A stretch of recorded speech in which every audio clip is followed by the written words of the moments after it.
Roman 15, at the end of the flight by Anonymous. Night fell again, and there was still no prospect of sleep and recuperation. We had no idea of how far we had to retire. Altogether, we knew very little of how things were going. We saw by the strange surroundings that we were not using the same road on which we had marched before to the Marne as victors. Before, it seemed to us as if there was an eternity between that before and the present time, for many a one who was with us then was now no longer among us. One kept thinking and thinking, 1 hour chased the other. Involuntarily one was drawn along. We slept whilst walking. Our boots were literally filled with water. Complaining was of no use. We had to keep on marching. Another night passed. Next morning, troops belonging to the main army were distributed among the rear guard. In long columns, they were lying by the side of the road to let us pass in order to join up behind. We breathed a sigh of relief, for now we were no longer exposed to the enemy's artillery fire. After a march of some 5 hours, we halted and were lucky enough to find ourselves close to a company of infantry that had happily saved its field kitchen. After the infantrymen had eaten, we were given the rest, about a pint of bean soup each. Some sappers of our company were still among that section of the PG 121 infantry. They had not been able to find us and had joined the infantry. We thought they were dead or had been taken prisoners, but they had only been scattered and had lost their way. We had hopes to recover still many a one of our missing comrades in a similar manner, but we found only a few more afterwards. In the evening of the same day, we saw another fellow of our company sitting on the limber of the artillery. When he saw us, he joined us immediately and told us what had happened to him. The section he belonged to had its retreat across the Marne cut off. Nearly all had been made prisoners already, and the French were about to disarm them when he fled, and was lucky enough to reach the other side of the Marne by swimming across the river. He, too, could not or did not want to find our company, and joined the artillery so as not to be forced to walk, so he explained. Our opinion was that he would have done better by remaining a prisoner, for in that case the murdering business would have ended as far as he was concerned. We told him so, and he agreed with us. However, he observed, "Is it sure that the French would have spared us? I know how we ourselves acted, and if they had cut us down remorselessly, we should now be dead. Who could have known it? I knew him too well not to be aware that he for one had every reason to expect from the enemy what he had often done in his moments of bloodthirst, when he was the victor. He knew neither humanity nor pity." It was not yet quite dark when we reached a large village. We were to find quarters there and rest as long as was possible. But we knew well enough that we should be able to rest only for as long as the rear guard could keep the enemy back. Our quarters were PG 122 in the public school, and on account of the lack of food, we were allowed to consume our iron rations. Of course, we had long ago lost or eaten that can of meat and the little bag of biscuits. We therefore lay down with rumbling stomachs. Already at 11 o'clock in the night, alarm was sounded. In the greatest hurry, we had to get ready to march off, and started at once. The night was pitch dark, and it was still raining steadily. The officers kept on urging us to hurry up, and the firing of rifles told us that the enemy was again close at our heels. At daybreak, we passed the town of St. Manyhood, which was completely intact. Here we turned to the east, still stubbornly pursued by the French, and reached Clermont-en-Argonne at noon.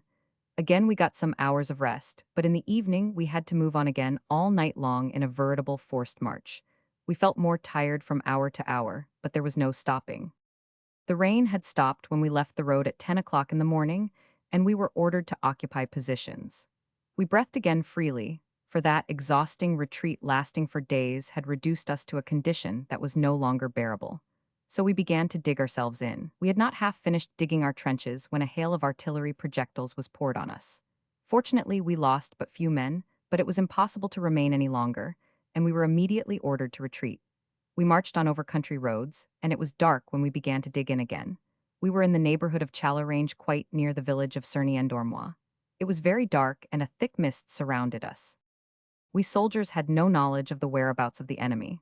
As quickly PG 123 as possible, we tried to deepen our trench, avoiding every unnecessary noise. Now and then we heard secret patrols of the enemy approach, only to disappear again immediately. It was there we got our first reinforcements. They came up in the dark in long rows, all of them fresh troops and mostly men of the landwehr, large numbers of whom were still in blue uniforms.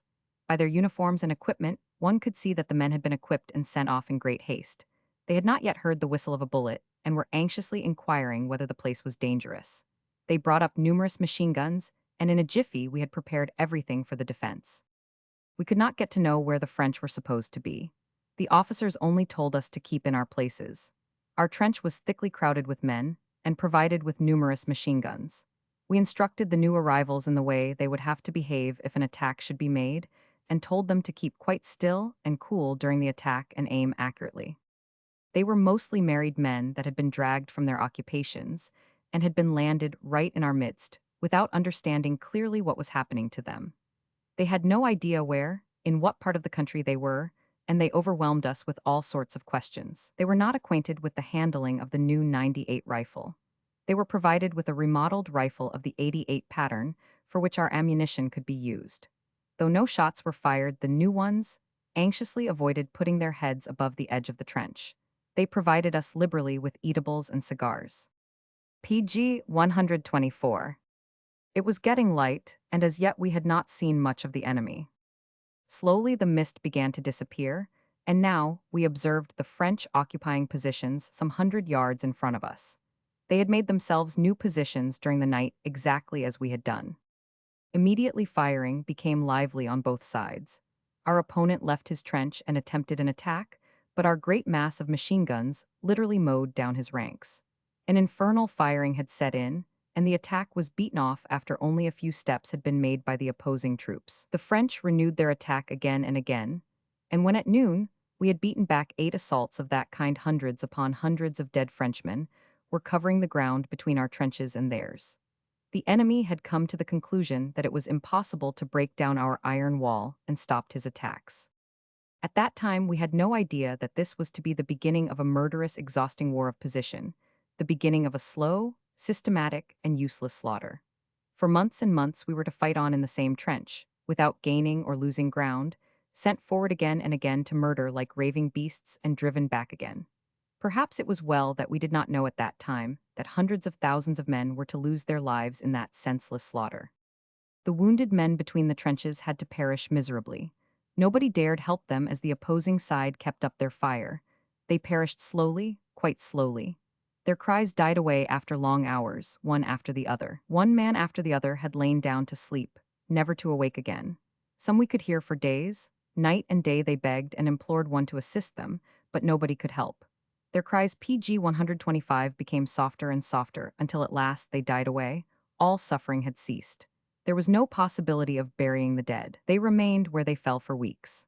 The bodies began to decompose and spread pestilential stenches, but nobody dared to come and bury the dead. If a Frenchman showed himself to look for a friend or a brother among the dead, he was fired at from all directions. His life was dearer to him and he never tried again. We had exactly the same experience. The French tried the Red Cross flag. We laughed and shot it to pieces.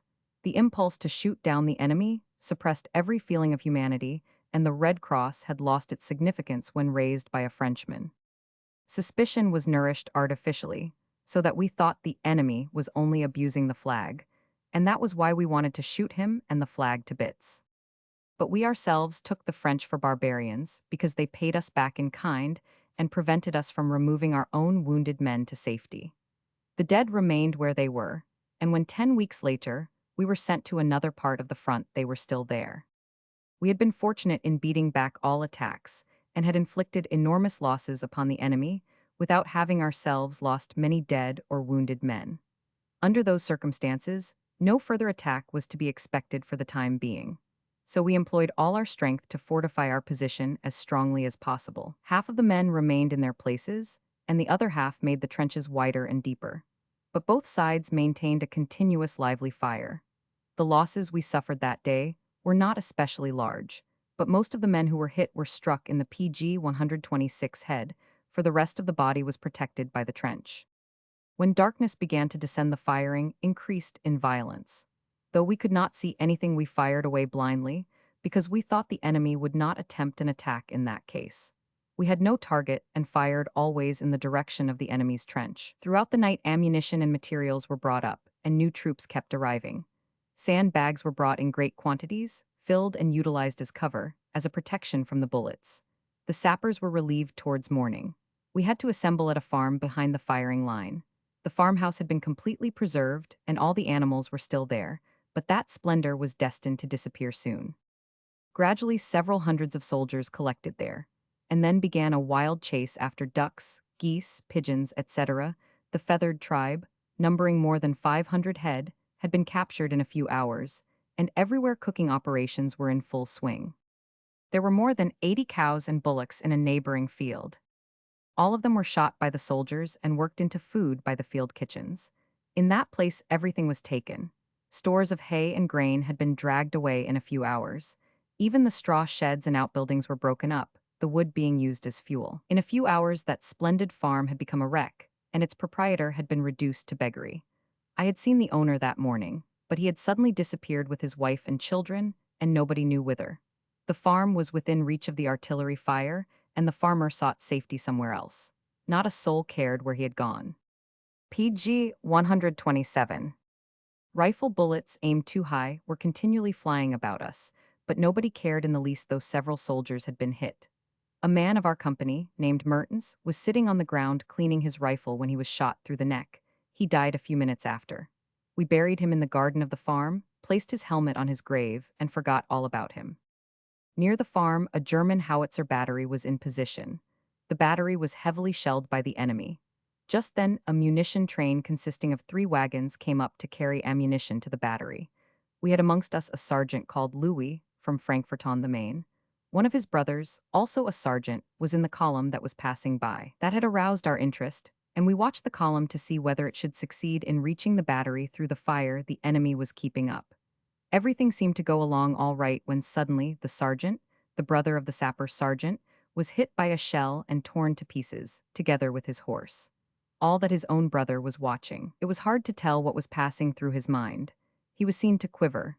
That was all, then he stood motionless. Presently he went straight to the place of the catastrophe, without heeding the shells that were striking everywhere, fetched the body of his brother and laid it down. Part of the left foot of the dead man was missing, and nearly the whole right leg. A piece of shell as big as a fist stuck in his chest. He laid down his brother and hurried back to recover the missing limbs. He brought back the leg but could not find the foot that had been torn off. When we had buried the mangled corpse, the sergeant borrowed a map of the general staff from an PG 128 officer and marked the exact spot of the grave so as to find it again after the war. The farmhouse had meanwhile been turned into a bandaging station. Our losses increased very greatly judging from the wounded men who arrived in large numbers. The farmhouse offered a good target to the enemy's artillery. Though it was hidden by a hillock, some very high poplars towered above that elevation. We felled those trees. Towards evening, we had to go back to the trench, for the French were renewing their attacks, but without any effect. The fresh troops were all very excited, and it was hard for them to get accustomed to the continued rolling rifle fire. Many of them had scarcely taken up their place when they were killed. Their blue uniforms offered a good target when they approached our positions from behind. At night it was fairly quiet, and we conversed with the new arrivals. Some of them had had the chance of remaining in garrison service, but had volunteered for the front. Though they had had only one day in the firing line, they declared quite frankly that they repented of their decision. They had quite a different idea of what war was like, and believed it an adventure, had believed in the fine French wine, had dreamt of some splendid castle, where one was quartered for weeks. They had thought that one would get as much to eat and drink as one wished. It was war, and in war one simply took what one wanted. Such nonsense and similar stuff they had heard of veterans of the War of 1870-71, and they had believed that they went forward to a life of adventure and ease. Bitterly disappointed, they were now sitting in the rain in a dirty trench, with a vast army of corpses before them, and every minute they were in danger of losing PG 129 their life. That was a war quite different from the one they had pictured to themselves. They knew nothing of our retreat, and were therefore not a little surprised when we related to them the events of the last few days. PG 130.